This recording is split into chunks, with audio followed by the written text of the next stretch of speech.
Hey everyone, welcome back to my channel, Nickel Notes Coin Hunters. Today we're diving deep into a tiny bronze piece that once jingled in pocket change. Across Australia, the 1981 Australian 1 cent coin. This little coin looks ordinary at first glance, a 17.53mm bronze disc with a feathertail glider on the reverse, but for collectors it tells stories about minting locations, massive mintages, subtle die varieties, and the market forces that determine what a common circulation coin is actually worth. Stick around. I'll show you how to identify the most valuable examples where the real premiums hide. It's usually in the errors and uncirculated examples. And I'll give exact price ranges you can expect right now if you buy, sell, or grade. One basic hook, no citation. Let's get started.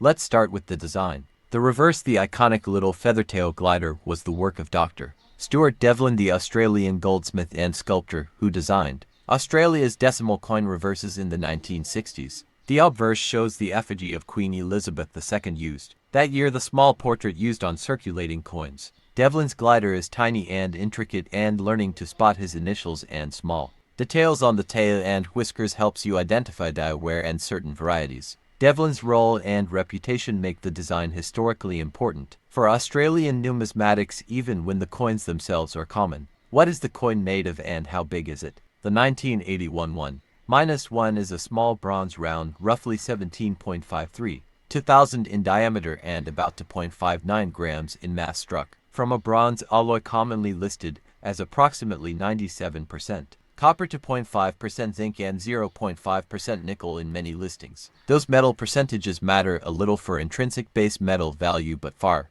less for collector value than condition, rarity, and any errors. If you find a 1981 1 cent that's unusually light clipped or discolored, it's worth closer inspection. It could be an interesting strike state or post-mint damage. Now the numbers. 1981 was a high mintage year. Sources list the total mintage around 223.9 million coins overall, which includes a significant portion struck at the Royal Australian Mint and a large quantity struck by the Royal Mint Lantrizin, often shown as LM that year. Some sources break that total down as roughly 183.7 million at one mint plus about 40.3 million LM pieces together, making the approximately 224 million total. That sheer volume is why most 1981 1 cents are common in circulated grades. However, large mintage doesn't mean every single variety is common. Proof strikes certain mint mark variety pairs and errors remain scarce by comparison. So what are they worth? For most collectors, an average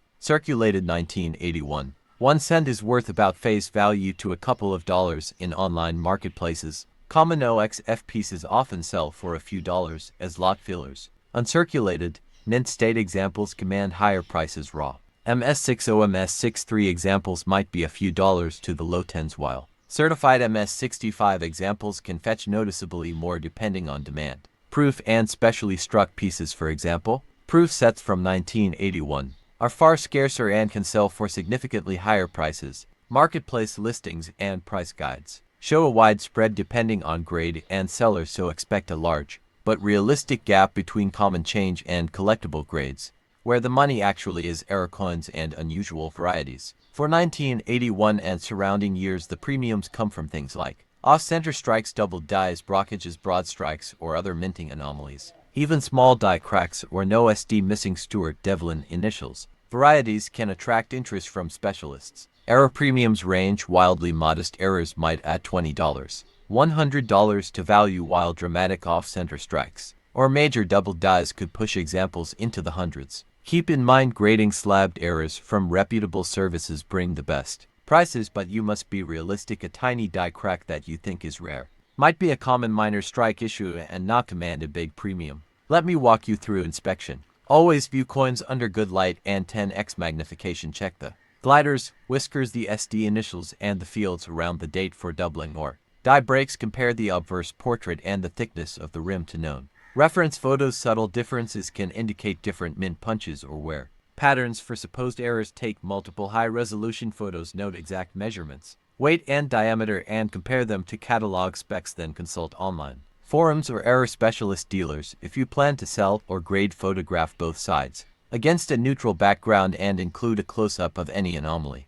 If you want, I can show a checklist image in a follow-up. No citation. Practical advice: grade matters enormously. even though most 1981 cents are common and MS-graded coin from an uncirculated roll can be worth multiples of a heavily worn example. If you're saving coins, use acid-free flips, or inert coin holders. Avoid PVC and never clean coins. Aggressively cleaning almost always reduces collector value. For valuable error coins, consider getting a professional opinion before sending to a grading service. Some errors are more marketable raw among specialist collectors, while others benefit from slab certification. Grading costs and turnaround times are considerations. Always factor those fees into any sale or purchase plan. If you're buying, check completed sales, not just asking prices. On marketplaces like eBay, specialist dealers, and auction houses to establish realistic current market value. For a common circulated 1981, don't overpay. These are abundant. If selling, group common coins into lots, but single out attractive uncirculated or error pieces for individual listing with high-quality photos and condition notes.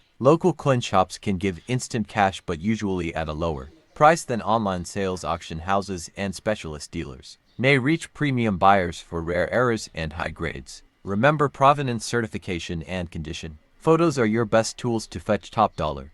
To finish, the 1981 Australian 1 cent is a classic example of how a seemingly common coin can still be fascinating. Large mintage means most pieces aren't worth much, but understanding design details, mint history, and error varieties will help you spot the handful that are worth more. If you enjoyed this deep dive, hit the like button and subscribe. I post detailed coin profiles like this every week. Want a complete checklist or printable guide for identifying 1981 1-cent varieties and errors? Comment below and I'll create a downloadable PDF for subscribers. Also, if you found a purported error and want me to examine photos, drop them in the community post. I'll review a few on the next video. Thanks for watching. Keep checking that pocket change and happy hunting. CTA subscription details, no citation.